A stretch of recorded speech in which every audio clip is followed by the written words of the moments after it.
Hey, Glovelies, and welcome back to Glove Actually. I'm Courtney. I'm Hallie.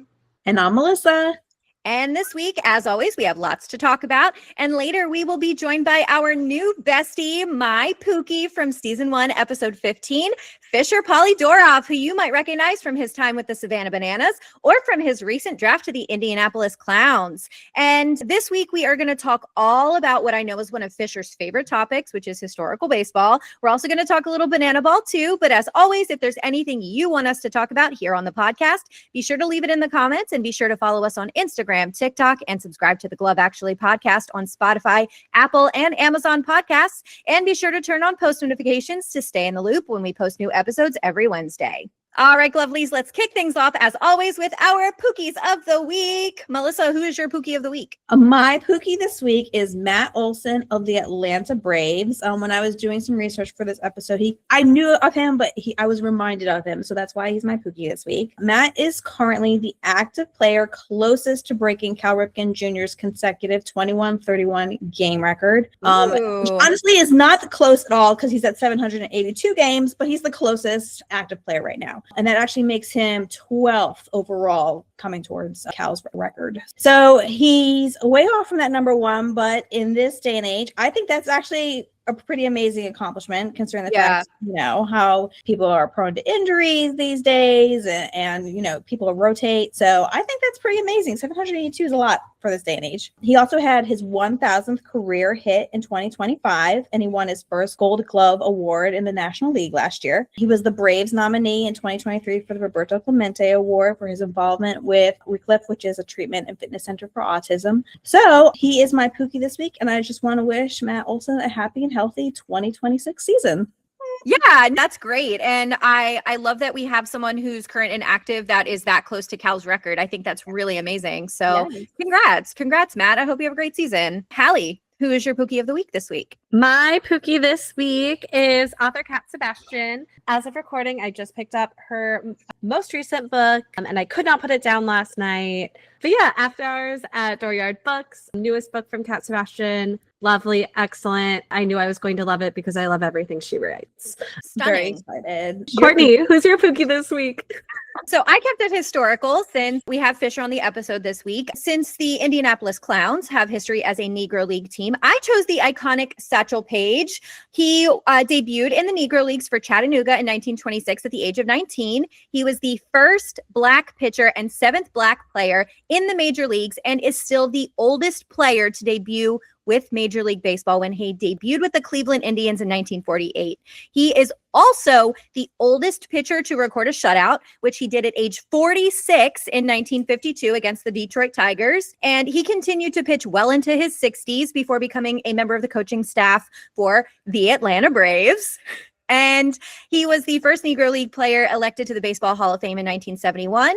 And for those reasons, Satchel Paige, you are an incredible trailblazer in baseball history. And for that reason and many others, you are my Pookie of the Week this week. I love that. That is impressive. 46. 46. And he was pitching into his 60s, which is crazy. That's insane. That's unheard of. Barely roll out of bed in the morning. So good for you, Satchel. Crazy.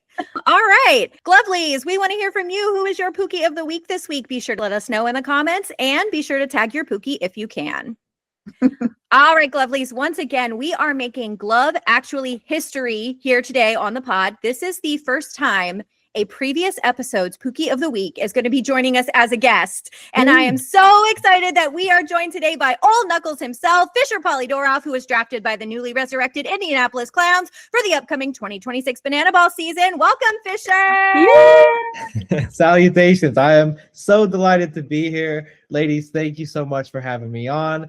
This podcast is, I came across the mention of myself in a Pookie of the Week, and I was really intrigued because the formatting of everything looks so well done, and I was impressed that, like, man, I'm right there, next to, legends, and to be the first Pookie of the Week to come on the show subsequently is awesome. It's a true honor, and I'm excited to talk baseball. I'm excited to talk Pookies. I'm excited to talk everything that you guys will inquire about. Oh my gosh. Well, we are so excited to have you here, obviously. So we're going to talk to you all about all things historical baseball, squeeze some banana ball talk in there, of course. And then afterwards, we're going to give you a rapid fire quiz and get your hot takes on our top 5 for the week. Does that sound good to you? Sounds great.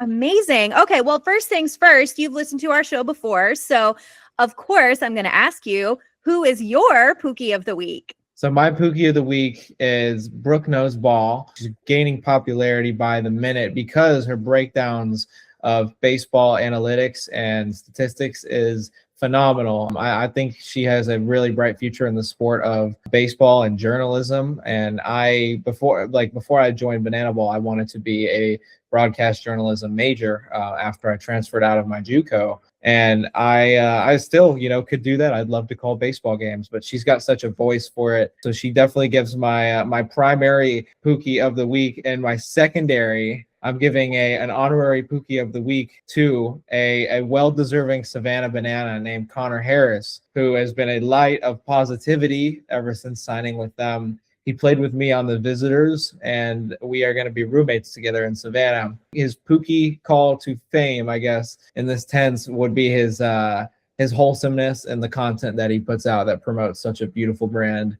of Banana Ball. So those are my 2 selections, and I love the Satchel Paige shout out. That was just absolutely awesome. He's one of my favorites. And growing up, that was one of the first players I learned about whenever I was 8 years old, diving into those Negro League baseball books. And Wow. I've been reading for a while. It's really what set me apart from the crowd. While others were playing video games, I was diving into trying to memorize every single MLB great from the 1930s, 40s, 50s, etc. I was going to say, we love to hear that. And something that I hope that you understand is that I think you bring something really special and really wholesome to the game as well. So we appreciate Thank you. and we're so happy to have you here. So kind of getting right into it, I would love to know what got you into baseball. What kind of sparked that interest in getting to know the history of the game? It's funny. I grew up a huge soccer fan, really competitive soccer player, and I didn't start playing baseball until my friend and I were riding home from probably a play date, and he wasn't wearing a uniform. I played really high level soccer where we had to wear uniforms to practice. My friend, his name's David Carmichael, he wasn't wearing a uniform to practice, and I was like, what, you don't have to wear your uniform to baseball practice? Like, it sounds like a really cool way to spend your evening instead of the rigorous soccer training. Like, I was playing for a really, really talented select club. So I started playing baseball, and I fell in love with not only the sport, but it's got such a cool history. It's a rich history. I've always been, I think before I got into baseball, I was into presidents. I spent so much time reading presidents books, and I could name all the presidents and lickety split 10 seconds and tell you 3 facts about every one of them. So it really all stemmed from my constant, my craving for knowledge. And then it developed into baseball. And then whenever I got into music, it was instruments as well, and then languages too. I mean, it's my life has just been a bunch of I won't say that they're phases because I still actively practice every which one of them. But of course, baseball for sure. It's an unconventional way of how I got into it, but I dedicated so much time to it and energy, and I put my heart and soul into it, and it's really given back to me. I love that. So a little bit more specifically, what prompted your interest in the Indianapolis Clowns of the past? Was that just something that kind of sparked your interest based on reading into the history of baseball altogether? I don't remember reading about the Clowns too much, but I remember in the book, We Are the Ship, All Else the Sea. That was the first Negro League baseball book that I ever checked out. It's a big red one. I would check out religiously these books called the Baseball Card Series by Dan Gutman. He's a really talented author and a lot of children's illustration books. And it was this fascinating series about how a kid could time travel back in baseball history by touching an old baseball card, and it would transport him back to that time. All he would have to do is bring a new pack of baseball cards. So that I really, awesome. I actually messaged him the other day because he's still writing books and producing series. And it's crazy that now that I get to make that a reality, in creating something so timeless as a time traveling knuckleballer and banana ball. It's the perfect fit for me, and it would make my 8-year-old self just unbelievably excited for my future. So I did actually speak about this when I shouted you out as my Pookie of the week. You have this very interesting sort of invisible string to the Indianapolis Clowns. You were a fan of them when you were young. You have all of this Indianapolis Clowns merch that you have photos of yourself wearing when you were younger. So when Banana Ball announced that they'd be bringing back the Clowns as a Banana Ball team, what was your reaction like? Was that something that sort of just kind of, was it a complete mind-blowing moment? It truly was. I remember wanting a moment where you got to remember, I'm only 20 years old, so all my friends were still in college, and most of them were playing college baseball. And I used to find it so fascinating whenever I would see one of my teammates have like a picture of them at 3 or 4 years old in like a Texas A&M shirt, and they just committed to A&M. I always thought that was the coolest. It's kind of like, oh, it was meant to be. I always wanted that moment. And it just so happens that I had maybe 7 or 8 Negro League hats as a kid that I can remember wearing constantly, and the Indianapolis Clowns just happened to be one of them. I probably thought that the team's name was funny, and it was a bright yellow hat that was obnoxiously yellow. I remember wearing the Kansas City Monarchs one, which Satchel Paige played for, and I have the picture of me wearing that one is me doing a magic show at 9 years old. To have that picture is even cooler because it solidifies, okay, yeah, this kid. Yeah, he didn't just Photoshop this. Like, he was a Negro League baseball fan. Yeah, I think that's such a cool and exciting invisible string moment for you. And the fact that you got drafted to the team on top of that, the fact that the team was aware of you and wanted you, and, you get to be a part of that organization. I think that's such an extraordinary thing. And I mean, what an accomplishment, period, to be drafted to a Banana Ball team. But for everything to kind of sync up so perfectly like that, I am over the moon for you to have that opportunity. That means the world. It's such a blessing. The craziest thing that's ever happened to me in my life, and I can't really think of anything to chalk it up to other than, like, I was just crazy obsessed with the idea that I was going to be a Savannah Banana, a banana ball player. Not off the sheer fact that I've learned to master any skill more than somebody. I can't hit the ball farther than Coach Rack, and I can't throw it harder than almost anybody in the organization. And I took such a leap of faith going to that banana ball tryout. It's really like, because I just went out on a whim. Banana ball is just, it's so wholesome. It's so positive. I learned about the motives of the fans first mentality and how the fans get to like interact with the players. And it's such a wholesome experience that you get as a fan. You get to hug your favorite player, like actually talk to them like they're human beings. And it's truly just the best kind of people that work in the organization. It feels like you're just walking through Disneyland at Grayson Stadium every day, because everyone is really on the same goal of making baseball fun and being super inclusive. I've always said that baseball is for everyone. That's definitely something that I believe in. I think that Banana Ball does a great job of really living that sort of motto. Absolutely. Oh yeah. So one thing I know Hallie really enjoys when she's watching baseball, you may have heard us talk about this on the podcast before. She really likes when players tuck their pants into their socks. Yeah. And I know that with your styling is very specific. It's very unlike the modern players. So can you tell us a little bit about what inspired your styling? Is it specifically that you're trying to emulate the ball players of the past?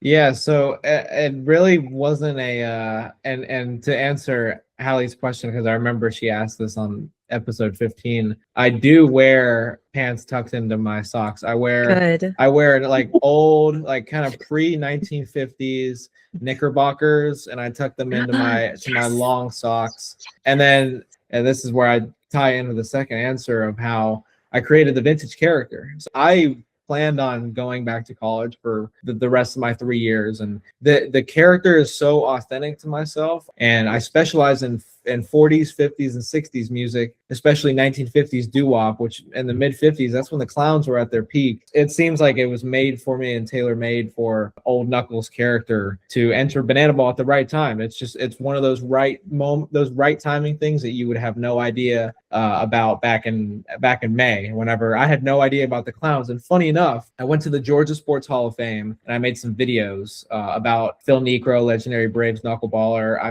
made a video right in front of a Negro League display. And behind me in the casing of that same video is a Clowns jersey. This was maybe July. And that the fact that it led me to that museum and that exhibit, making a video in there, and I had no idea about the clowns, like it just blew me away whenever Jesse and Bob Kendrick, the Negro League Museum president, walked on stage, and I was like, man, this is like, yeah, that's right up my alley. Oh my God. Yeah, I definitely feel like that's the universe kind of, stirring the pot as needed. Yes. That's so exciting. And I feel like that's, again, you bring such a unique aesthetic. You bring a unique perspective to everything that we know about Banana Ball and everything that people understand about Banana Ball and everything people understand about baseball in general, from a modern sensibility. So this is really amazing. And I'm so excited to see what you'll do this year. So just to kind of wrap up, I've got a couple more questions. One of which, what do you love most about Banana Ball? Is the fans? Is it the actual experience? Is it the marriage of everything? I would say the marriage of everything, and such a unique and diverse skill set that I've kind of accumulated over the years for what seemed to be no reason to sticklers and my old high school coach, and the fact that I get to be the best version of myself possible with playing instruments, going out to the mound and doing magic tricks in the stands, and then singing 1950s music at the post-game plaza. It really is such a dream come true, a dream that I never knew that I would ever have. That's awesome. And again, we are beyond excited for all of the opportunities that you'll have this year, and we're so excited to see what you'll accomplish next. All right. So now, Fisher, if you're cool with it, Hallie's going to hit you with some rapid fire questions so that our Glovelies can get to know you a little bit better. Are you ready? I'm ready. All right, Hallie. What is your favorite sport? Chess. And your favorite sports team? The Boston Red Sox. And your current favorite active athlete? Bo Bichette. And your favorite athlete of all time? Probably Jan Gomes or Hannes Wagner. Okay. Your favorite instrument to play? The jazz flute. Favorite movie? Forrest Gump. Good and one. your favorite ballpark snack? Cracker Jacks. Your favorite walk-up song, and how did you pick it? Oh, I had Careless Whisper by George Michael whenever I was 10 years old, and all the moms thought it was hilarious. That is hilarious. Excellent. That's excellent. And a favorite sports memory? I would have to say playing in Cooperstown as a kid and being so enamored with the Baseball Hall of Fame and getting to play in that tiny little village where all the fences were so short you could hit. I had 8 home runs that tournament. It was such a blast. Excellent. Fisher, I am just going to say, hands down, I think you are the most fascinating person I've ever spoken to. I'm not joking. Thank you. That means a lot. It's a crazy life that I chose for myself. Just being enamored with the weirdest things. You are absolutely right. This life is very crazy and wild, and it seems like you are living every single second of it to the absolute max. So hats off to 100%. you. Yeah, you're owning. I mean, I'm listening to you. I'm like, what am I doing with my life right now? Not enough. We're making art, Melissa. Yes, you guys. I love this podcast. I think that people that go out and interview other people and create art online, it's one of the most important things to leave a legacy online for not only your kids, your grandkids, your ancestors to see. Think about how much footage we all have just now of us online. It's beautiful. It's something that our ancestors from the past would have wished that they would have had for themselves. Very to true. be preserved. It's so I love true. it. I love it. All right, moving on, Glovelies. We are going to dive right into our top 5 of the week. And in honor of Fisher being here with us, this week's top 5 is our top 5 baseball players who made history. All right. So Fisher, since you are our guest, would you like to start us off with your number 5 pick? I would say my number 5 pick would, man, in baseball history, I'm going to pick Sid Finch. Sid Finch was a legend in all definitions of the word. He is the biggest April Fool's joke in baseball history. For Sports Illustrated, a journalist had the brilliant idea to paint a random man, as a fireballing French horn playing one-footed baseball pitcher who could throw a fastball 120 miles an hour. I think this was in the 80s, and it was a complete hoax. Mets fans, they claimed that he showed up to Mets spring training, and all the players were just completely puzzled by him. And this article was posted on April Fool's Day. But I plan on recreating the Sid Finch story because he's such a legend. He's the biggest hoax in baseball history. I love it. All right. It'll be We're going to another get an educational education today. Another educational episode. Melissa, who's your number 5? I went with Ted Williams because he's one of the best hitters in the league after joining the Red Sox in 1939. He's not my number 5 really because of his reputation as a baseball player, because I really appreciate that he took a pause in the middle of his baseball career to defend his country. He took a pause to join World War II, and he did it again for the Korean War, and I think that's incredibly admirable. He was inducted into the Baseball Hall of Fame in 1960, and he also spent some time managing the Washington Senators, Texas Rangers in the early 70s. So that's my number 5, Ted Williams. Love it. Hallie, who's your number 5? My number 5 is someone who I suspect is going to be very popular on our lists, and that's Babe Ruth. Number 5. At number 5. It's because Mhm. it's like ranking by like who I think is the most interesting, or like most. This is your top 5. So. Actually, with Hallie, I'm not surprised at all. She's probably got a gem.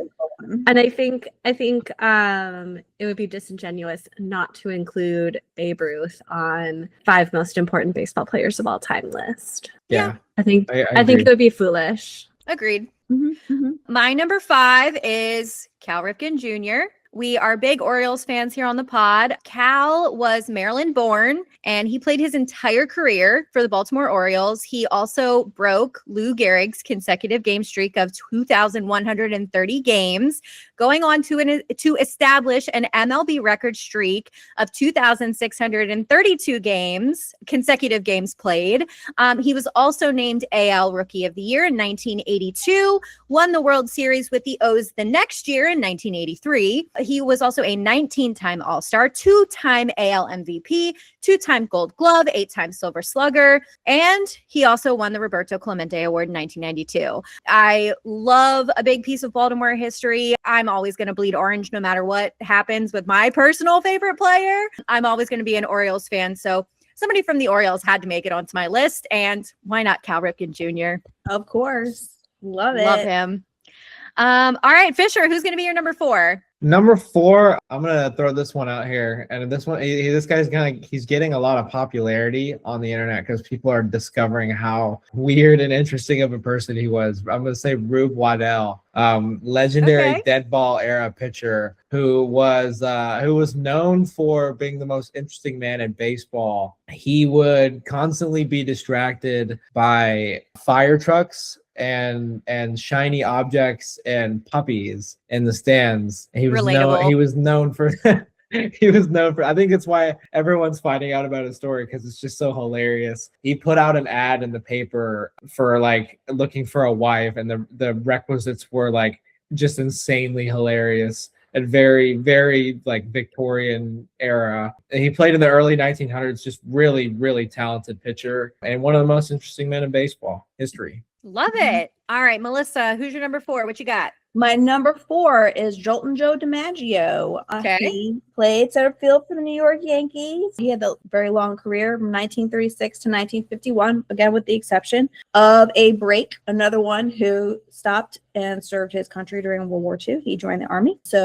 But besides that, he played with the Yankees. He was a 3-time MVP. He won 10 American League pennants and 9 World Series championships.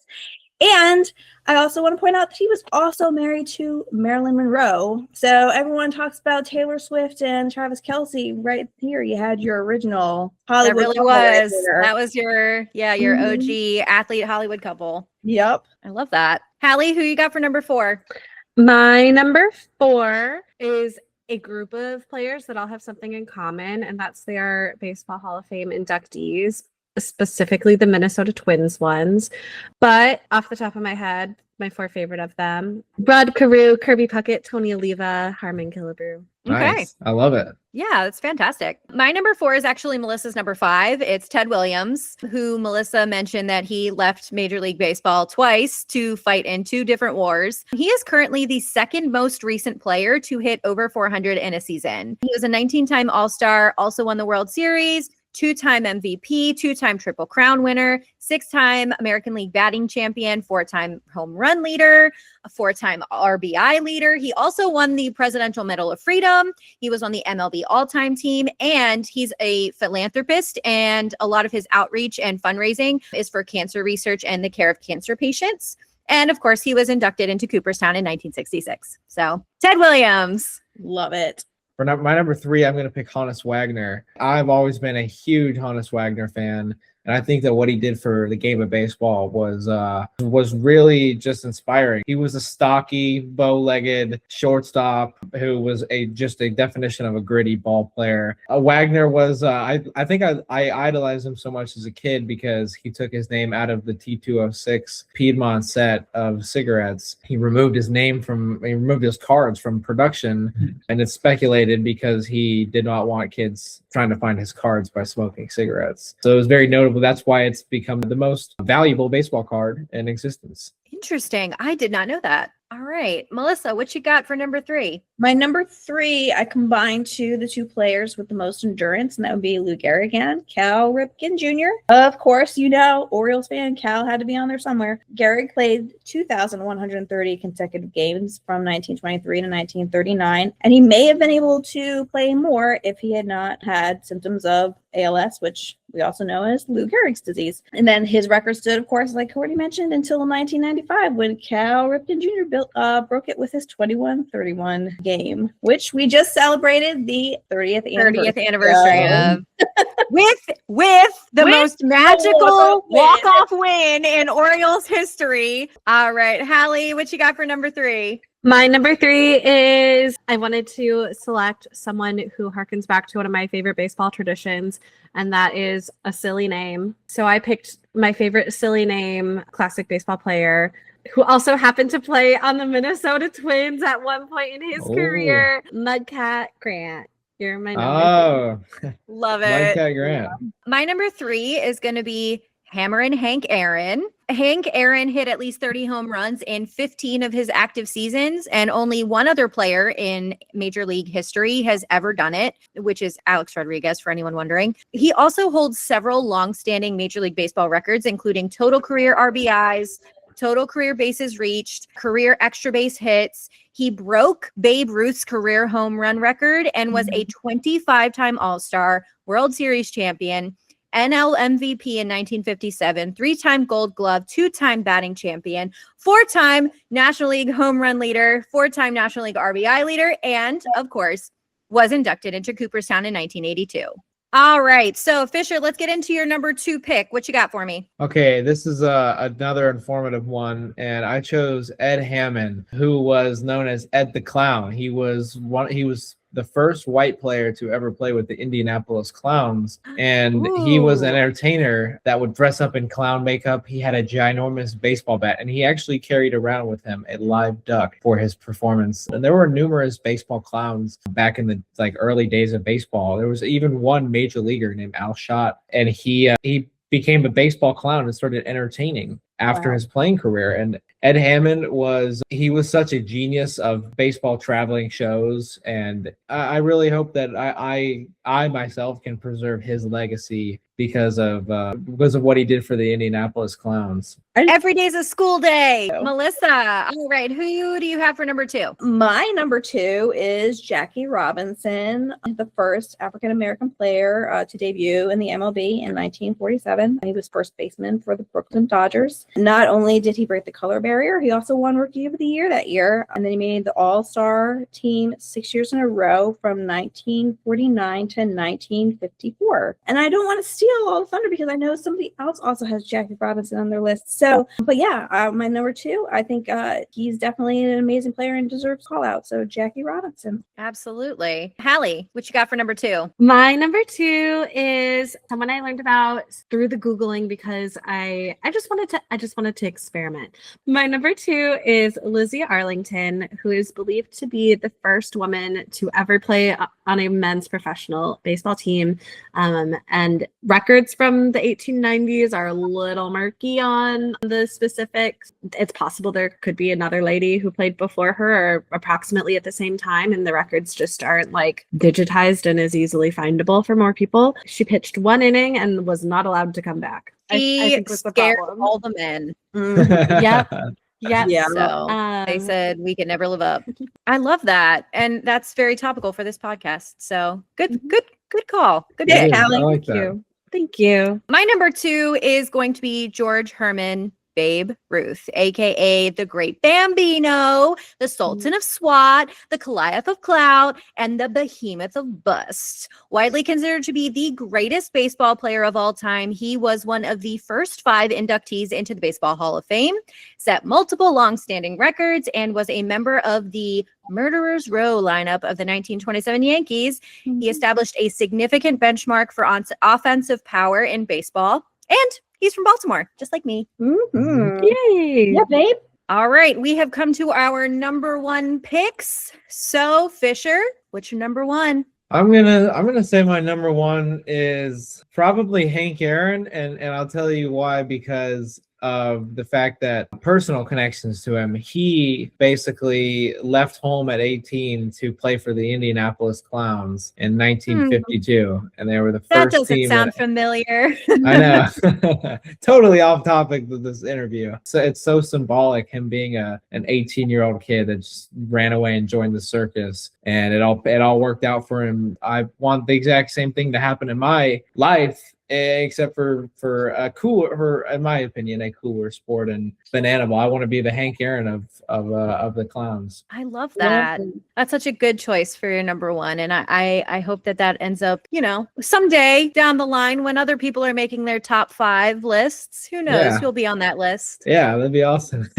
All right, Melissa, what you got? My number 1 is, as you have already mentioned, Courtney, my number 1 is Babe Ruth. I'm not going to go into all of the stats. You just went into all the stats. He's my number 1 because I think you don't have to know anything about baseball to know who Babe Ruth is. Everybody knows who Babe Ruth is.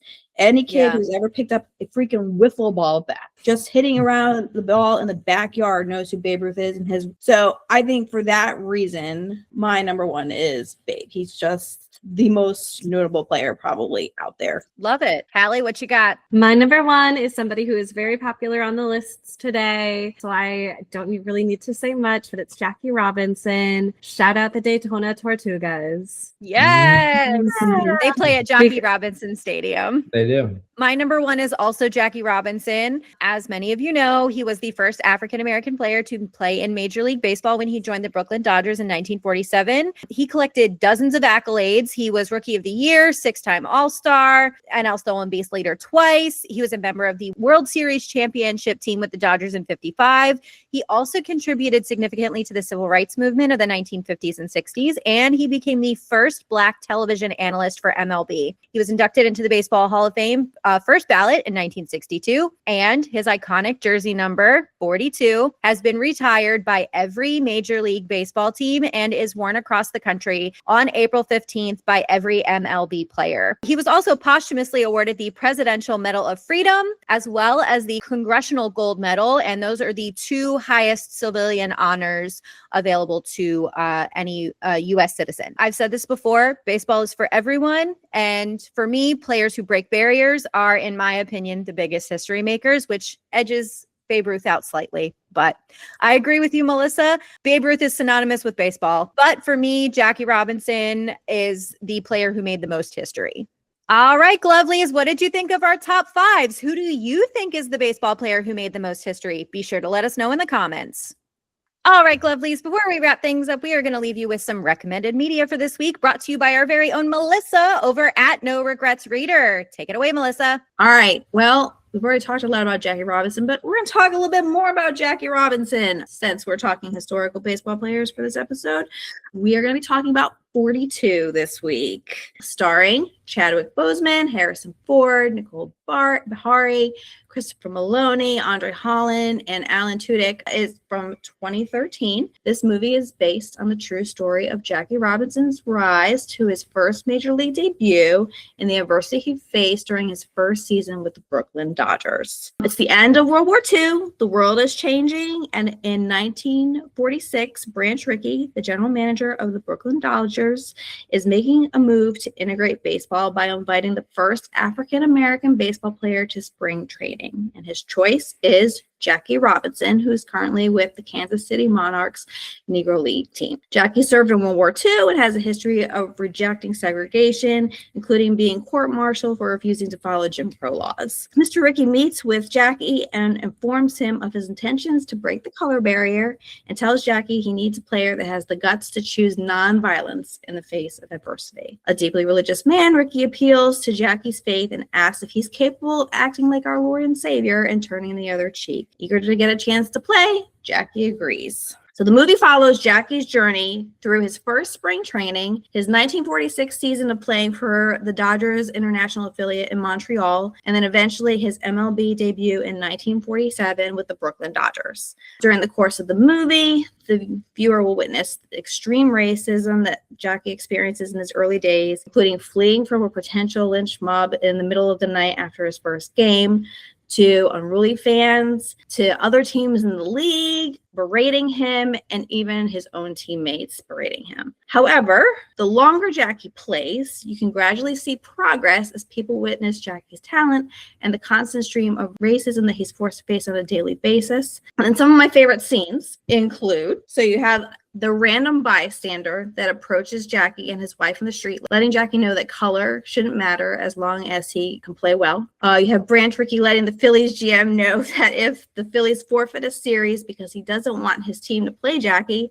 not only do the Dodgers claim the win, but he'll have to face God one day and answer why he wouldn't let his team play baseball against a colored player. You have the first time one of Jackie's teammates sticks up for him, getting in the face of the Phillies team manager Ben Chapman as he heckles Jackie at bat. Jackie's teammate Pee Wee Reese receiving one threatening letter, then Branch Rickey enlightening him on the hundreds of death threats that Jackie receives on a daily basis. And this culminates in a scene where Pee Wee embraces Jackie in the front of his hometown crowd, letting angry fans know that he stands with Jackie.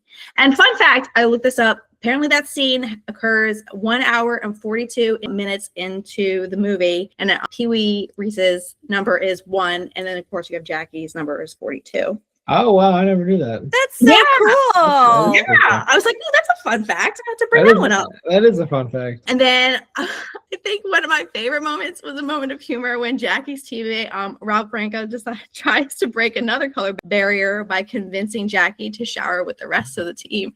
I really love that. Where he's like, come on, Jackie, come take a shower with me. I was like, oh, that's awkward.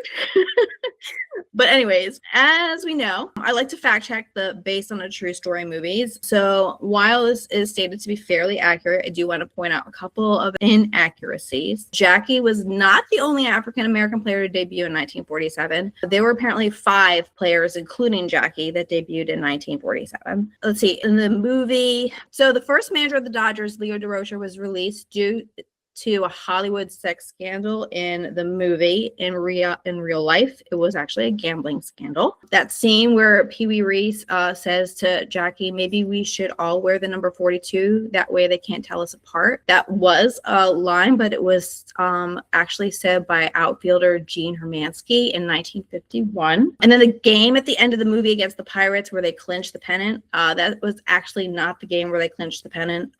There were still 2 games out at that point. However, some other stuff that was accurate, Branch Rickey really did say the line to Jackie that he wanted someone with the guts to not fight back. And the story why he was pushing so hard for integration, because there was a teammate, an African-American player that he noticed in college that was treated poorly, that kind of motivated him to push for integration. And the Wendell Smith serving as Jackie's guide throughout training and seasons, that is accurate. However, in 1946, it wasn't just Wendell and Jackie. There was also an African-American photographer and a pitcher as well. So I will say the number one thing I had to fact check, which is just like completely random in comparison to all the other important history that's in this movie. When Jackie calls up his girlfriend and proposes to her on the phone, I had to look that up and be like, did he seriously propose to her over the phone? He did not. Apparently they had already been engaged for several years. And that phone call was really just him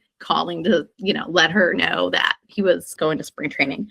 So anyways, this is a great movie. And if you are really interested in just the history of baseball and just how baseball got to be where it is today and just Jackie Robinson in general, you should definitely check it out. I know it's one of Courtney's favorite movies too. It is. I am a big fan of Chadwick Boseman. Shortly after he passed away, I actually did a marathon of all of his movies. So that's when I watched this for the first time. And I also watched Get On Up, which is the movie in which he portrayed James Brown. Mm-hmm. He is such a phenomenal actor, and he was taken from us way too soon. In his own way, he was a trailblazer as an actor, just in general, and I feel like he held on to like the significance of what he was doing as he made those movies, and you can feel that, especially in this film. So big fan of 42, big fan of Chadwick Boseman just in general. So this is a big one for me. It was perfect timing. It really was. It really, really was.